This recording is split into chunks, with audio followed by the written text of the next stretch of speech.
Não se esqueça de dar o like. Descobri que meu namorado mentiu sobre por que ele se mudou para minha cidade. Eu, 22, conheci meu atual namorado, 29, cerca de 3 anos atrás, quando eu tinha 19 anos e estava de férias em Paris com um amigo. Eu queria apenas um encontro europeu e o conheci em um aplicativo de namoro. Ele tinha 25 anos na época. Nos encontramos 2 vezes, eu me diverti e realmente gostei dele e o respeitei. Eu achava gentil, interessante e inteligente, especialmente em comparação com os homens aos quais eu estava acostumada, risos. Ele também parecia gostar de mim e me respeitar muito, e era incrivelmente doce comigo. Obviamente, as férias acabaram e eu voltei para os Estados Unidos e para a faculdade. Não tivemos contato, além de curtirmos as postagens um do outro no Instagram. No entanto, nas férias de inverno, acabei na Europa novamente, por acaso na mesma cidade que ele. Nós saímos mais algumas vezes lá e eu voltei com ainda mais sentimentos positivos em relação a ele, pois ele era realmente encantador e muito gentil comigo. Ambos continuamos com nossas vidas, mas na primavera ele me mandou uma mensagem e disse que tinha recebido uma oportunidade de emprego incrível na cidade em que eu moro e que estava considerando aceitar. Eu achei um pouco estranho que houvesse um emprego tão prestigiado na minha cidade, que não é a melhor dos Estados Unidos, mas é grande, e não houvesse em nenhuma das principais cidades europeias ao redor dele. Mas eu não sei muito sobre o seu trabalho, arquitetura. De qualquer forma, eu estava animada para vê-lo novamente. Quando ele chegou, começamos a passar muito tempo juntos. Acabamos decidindo morar juntos naquele verão, já que eu estava estagiando na mesma cidade em que o trabalho dele o obrigou a passar muito tempo. Como ela é uma cidade conhecida por ser muito cara, fazia sentido, financeiramente, para nós dois. Eu também estava muito feliz em morar com ele e tivemos um ótimo verão. Ele decidiu passar mais um ano na minha cidade, o que me surpreendeu novamente, já que achei que ele voltaria para a Europa, e tivemos outro ótimo ano. Nesse verão, consegui um estágio na cidade europeia de onde ele vinha, ficando na sua casa, aluguel grátis, baby, e ele tirou um monte de férias que havia acumulado para passar o verão comigo. Eu não esperava passar tanto tempo com esse homem, já que foi apenas um relacionamento casual, mas eu vi um futuro a longo prazo com ele.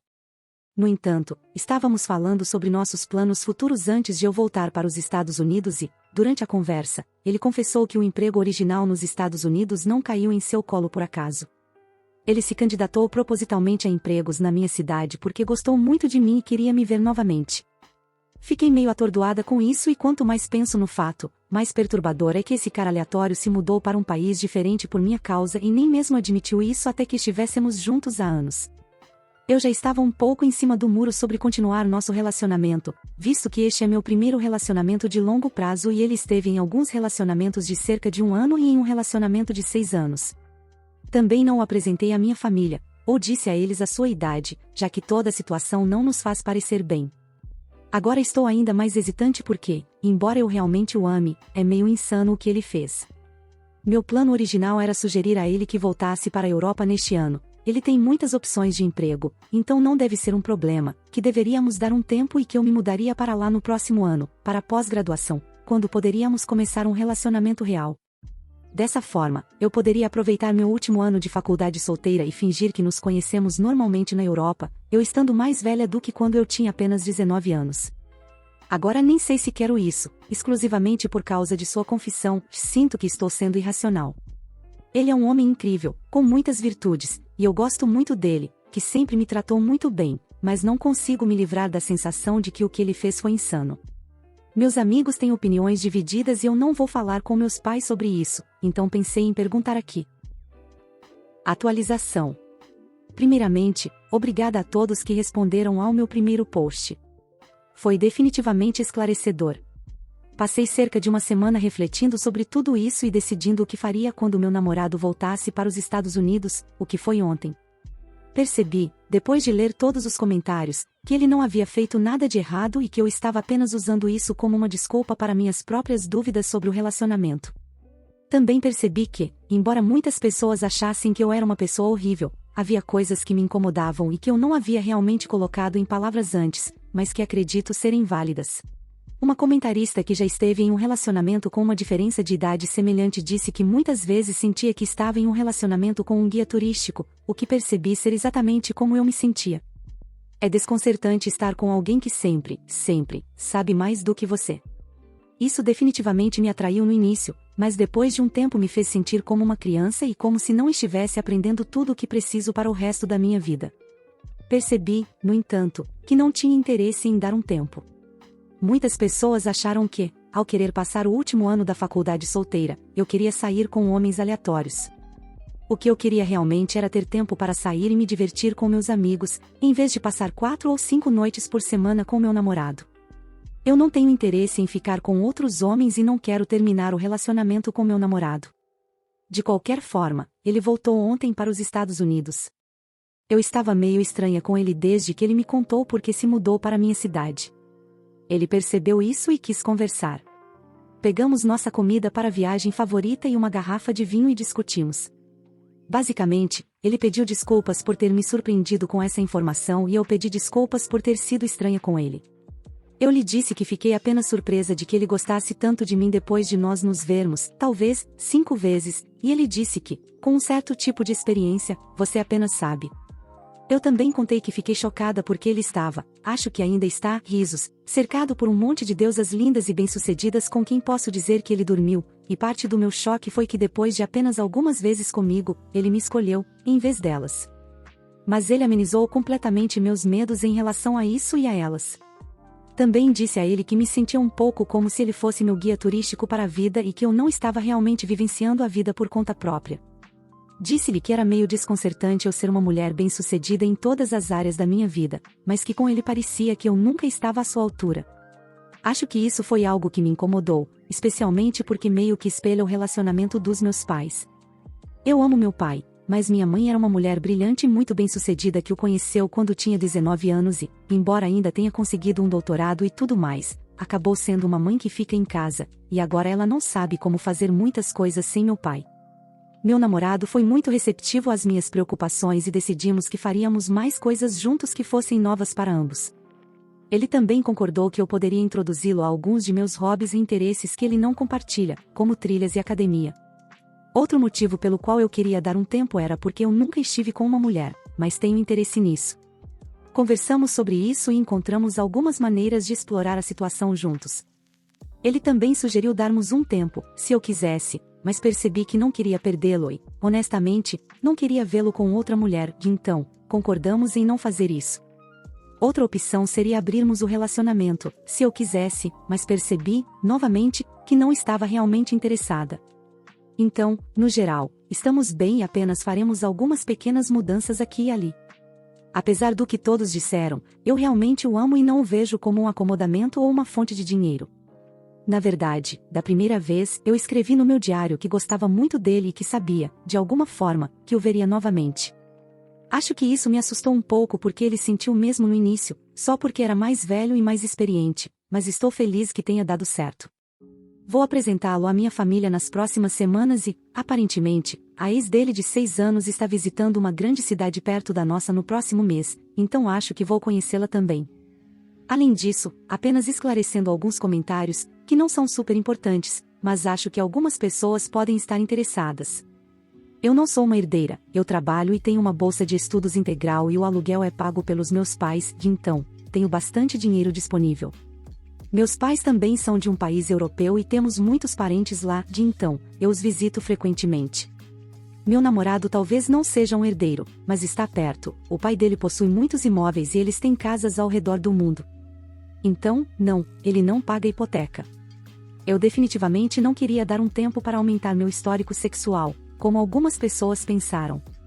Acho que o foco no histórico sexual, de qualquer modo, é insalubre e francamente estúpido. Meu histórico sexual provavelmente já é maior do que o da maioria das pessoas que comentaram. Meu namorado tinha um alto número de parceiras, mas isso não é algo que me incomoda, de jeito nenhum. Fala pessoal, tô passando rápido para avisar que eu abri a loja do canal. Então se você curte meu trampo e quiser me ajudar a manter e crescer cada vez mais esse projeto, tem vários produtos para você escolher. Tem camiseta masculina e feminina, regata, pôster e caneca. É só acessar o primeiro link da descrição ou colocar lojadorobô.com.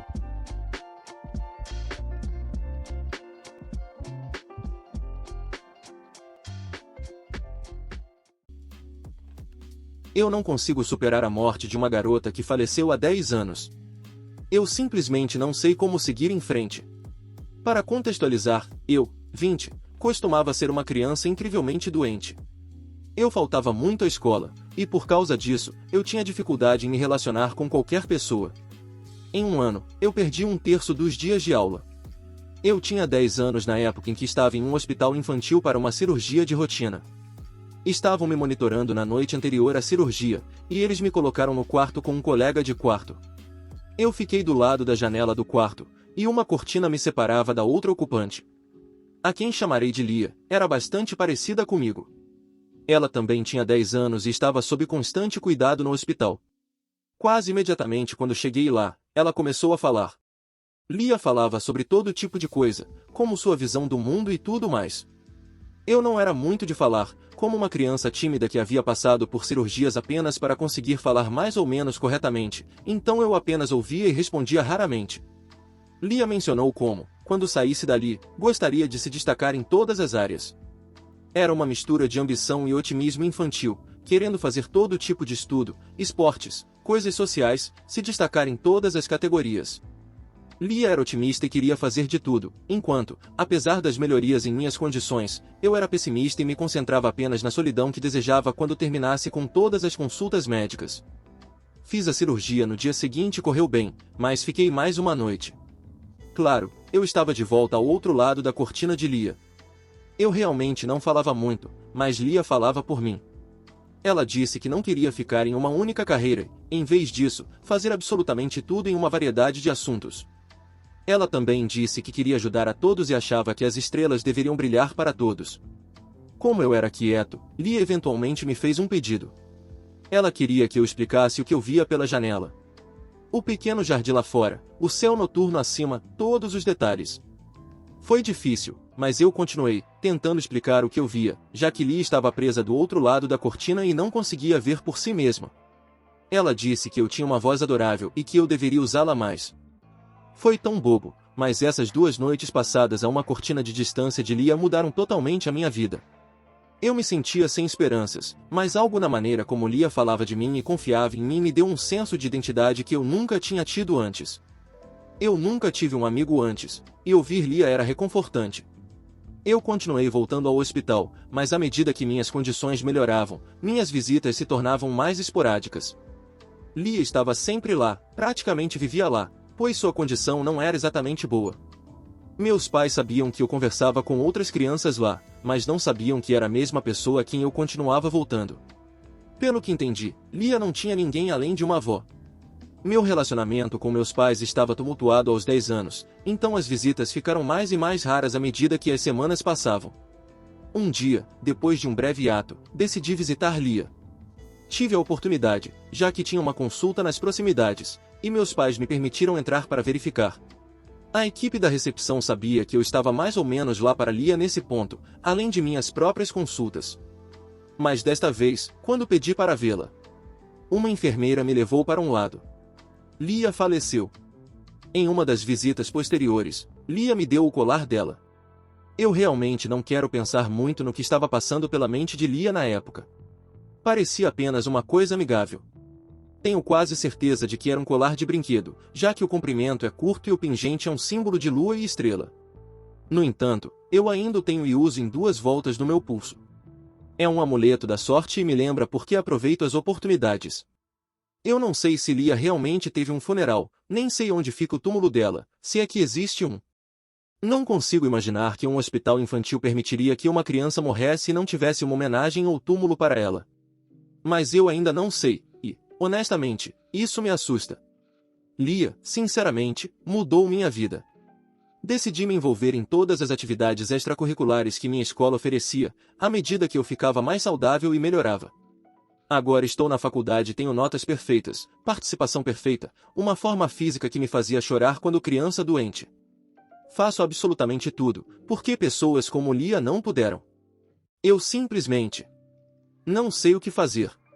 Ainda me sinto vazio apesar das realizações. Não sei como seguir em frente. Quanto mais o tempo passa, mais dói. Eu seria babaca por cancelar um casamento só porque meu noivo é extremamente econômico?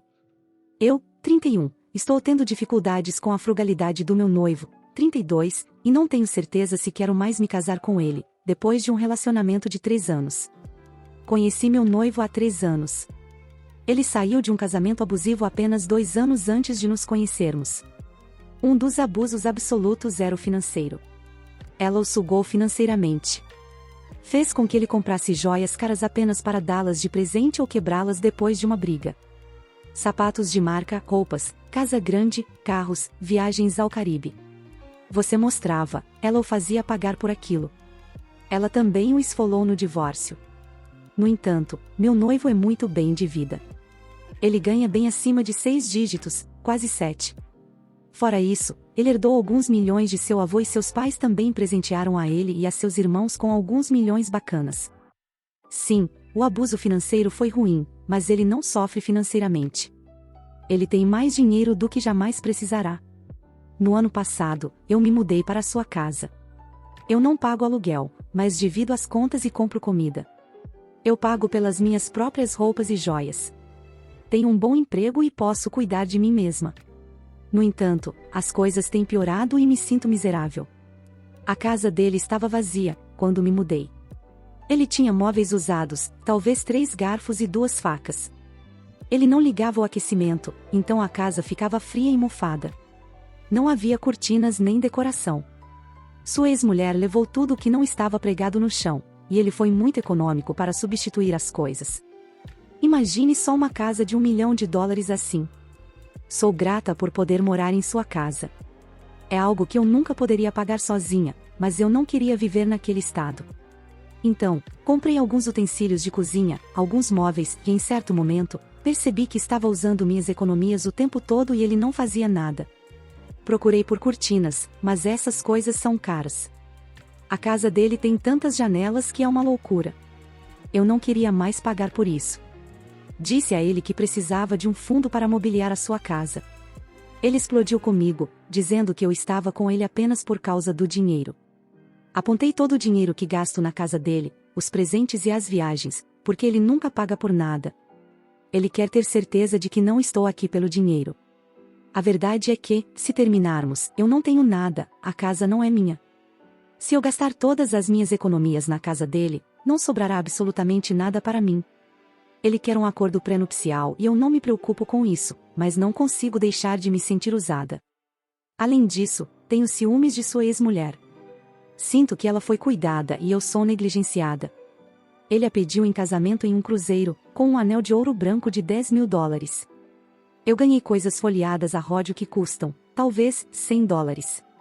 O pedido foi em um piquenique no parque que eu mesma organizei, comprei os mantimentos e trabalhei na cozinha. Eu quase disse, não, de pura decepção. No entanto, tenho medo de trazer isso à tona e ser chamada de interesseira.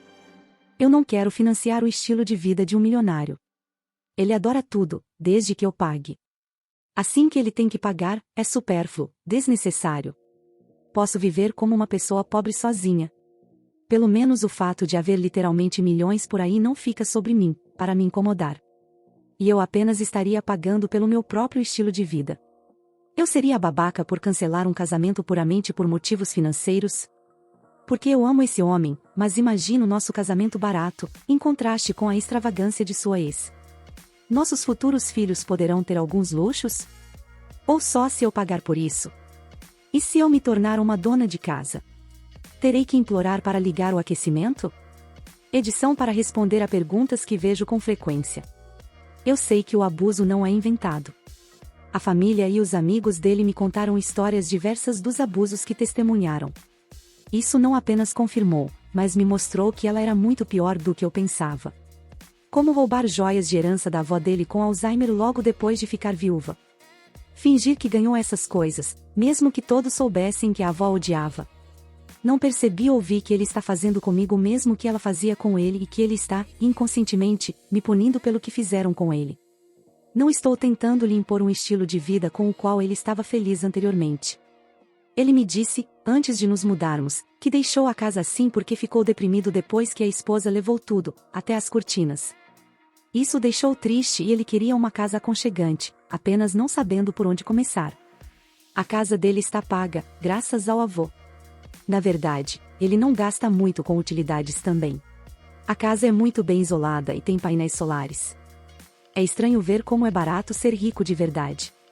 Não estou pedindo móveis de marca. A IKEA o tempo todo. E eu mesma reformei móveis de segunda mão. Na verdade, sou bastante econômica. Entendo que meu ciúme pelo estilo de vida da sua ex possa ter provocado algumas pessoas, deixem-me explicar. Um anel de $10.000 é insano e estúpido para mim. Eu não quero isso porque teria medo de perdê-lo todos os dias. Eu não preciso de um casamento exagerado, no entanto, quase sinto que para ela ele fez um esforço. Quis dar a ela o que a deixava feliz. Colocou esforço e pensamento naquilo. Comigo, sinto que ele quer provar o quão pouco pode me dar. Ele falou sobre como veria o casamento e é mais barato do que o casamento de minha prima, que está passando por dificuldades financeiras. Não consigo deixar de sentir que ele quer demonstrar o quão barato ele pode me tratar. E já me sinto envergonhada pela família que teria estado nos 2 casamentos, e vou me sentir como a esposa de desconto. Não gosto de dizer isso, mas parece que ele gosta disso, até certo ponto. Quase estamos falando de lavar pratos de papel neste momento. Sim, discutimos sobre vender a mansão, da qual nós realmente não precisamos, e nos mudarmos para uma casa mais modesta. Especialmente sabendo que esta é a casa que a sua ex escolheu. Ele não quer fazer isso. Ele adora essa casa, mas eu me sinto realmente intimidada em viver em um lugar que eu nunca poderia pagar, de modo nenhum. E tantas janelas grandes, nossa! Eu ainda não falei com ele, mas pausar o casamento e fazer terapia são necessários. Já estou procurando um terapeuta individual, porque percebi que posso estar sendo muito submissa permitindo que ele me controle com o fantasma de sua ex. Também vou me separar por um tempo. Estou procurando alugar algo por alguns meses, para ter mais espaço. Obrigada a todos pelos seus insights. Atualização. Espero que esta atualização faça sentido, porque estou muito confusa e não estou indo muito bem no momento. Bem, Reddit, vocês mudaram minha vida. Muito obrigada por todas as suas ideias e insights. Honestamente, acho que não teria tido coragem de fazer o que fiz sem vocês. Fui à terapia e tirei o dia de folga apenas para acalmar minha mente agitada. A terapia confirmou coisas que vocês suspeitavam. Eu sou uma pessoa que gosta de agradar as outras. Eu queria salvá-lo e internalizei a ideia de que qualquer esforço e cada centavo que eu quisesse que ele gastasse comigo me transformava em uma interesseira. Terei sessões semanais para trabalhar o meu eu. Percebi que nunca teria aceitado esse tratamento de nenhum dos meus ex, mesmo que eu ganhasse mais do que eles. A ideia de que eu tinha que me provar digna de estar com um milionário e não estar lá pelo dinheiro entrou na minha cabeça muito cedo. Liguei para uma das irmãs dele, com quem tenho uma relação próxima, e contei tudo a ela. Ela não ficou surpresa, apenas triste com o quanto ele estava me fazendo infeliz.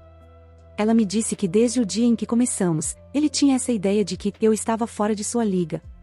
Ele lutava para entender por que eu queria estar com ele e provavelmente pensava, deve ser por causa do meu dinheiro. A sua irmã me disse que já tinha conversado com ele, no passado, para me tratar melhor. Ela estava furiosa com o pedido de casamento. Essas informações me confundiram um pouco. Fiquei um pouco magoada por ela nunca ter discutido nada disso antes, mas ela achava que não era da sua conta. Ela também explicou como ela e o marido organizam suas finanças. Ele também não tem tanto dinheiro quanto ela. Aproveitei a oportunidade para fazer uma mala. Ainda não encontrei um lugar para ficar, mas vou ficar com os meus pais. Decidi que quero pelo menos 6 meses separada, para me organizar. Garanti que minhas coisas estivessem no carro porque, honestamente, não tinha ideia de como a conversa ia acontecer. Agora, a parte mais difícil, a conversa. Esperei ele chegar em casa. Ele estava bem atrasado, mas eu não queria passar outra noite nisso. Fingir que estava tudo bem, enquanto eu estava contemplando tudo isso, estava me corroendo por dentro. Escrevi o que queria dizer. Nunca tive tanto medo antes. Não queria magoá-lo e não sabia como ele reagiria. Segui um conselho daqui. Comecei dizendo que estava me mudando e que queria pausar nosso noivado. Ele ficou muito quieto e apenas se sentou. Disse-lhe que ele realmente me machucou, chamando-me de interesseira, e que eu estava cansada de pisar em ovos e me sentir culpada por querer coisas básicas. Contei-lhe que eu estava infeliz e me sentindo negligenciada. Eu também lhe disse que, depois de 3 anos mostrando a ele o quanto eu estava lá por causa dele, ele ainda não acredita que isso não vai acontecer. Ele ficou apenas quieto, não disse nada. Disse-lhe que a comparação constante com a sua ex era prejudicial e injusta. Punir-me pelos pecados dela era abusivo. Eu lhe expliquei que ao me comparar com ela o tempo todo, ele me fez começar a também me comparar a ela e a sentir que ela valia mais do que eu. Uma das coisas sobre ela era principalmente a ingratidão. Ele fazia coisas legais para ela, mas nunca era suficiente. A questão é que ele não faz coisas legais para mim e eu tenho que ser grata pelo prazer de pagar a conta. Disse-lhe que ele não estava pronto para o casamento, que eu temia ter filhos com ele e viver assim. Que eu não confiava que ele cuidaria de mim, se eu me tornasse uma dona de casa. E nesse ponto eu apenas o chamei de abusivo e interesseiro. Estava ficando bem brava, dizendo tudo isso em voz alta, perdendo um pouco minha compostura e o roteiro. Ele ficou quieto, com quase nenhuma emoção no rosto. Eu me calei, mas nada aconteceu, que então, decidi ir embora. Só quando me levantei para sair ele disse, por favor, não vá. Ele me perguntou se eu estava pausando o casamento ou o cancelando. Ele queria saber se tinha acabado ou se ainda tinha uma chance. Disse a ele que queria sair daquela casa. Honestamente, não quero mais viver no palácio da tristeza de sua ex. Eu precisava que ele fosse à terapia, especialmente à terapia financeira. Eu precisava de uma separação. Eu lhe disse que estava aberta à terapia de casais, se ele fosse à terapia individual. Ele me implorou para eu não levar à frente a separação, mas, honestamente, eu realmente queria isso. Apenas disse a ele para pensar sobre isso e o deixei. Ele finalmente estava mostrando alguma emoção. Ele estava chorando, a essa altura. Ele me enviou uma mensagem de texto muito longa em algum momento da madrugada. Disse que estava uma bagunça e não conseguia dormir. Fez todas as promessas. Disse que iria à terapia, venderia sua casa, compraria uma menor e garantiria que eu fosse cuidada, acontecesse o que acontecesse. Disse que iria me ajudar a decorar e que nós faríamos um lar. Ele novamente me pediu para voltar para casa.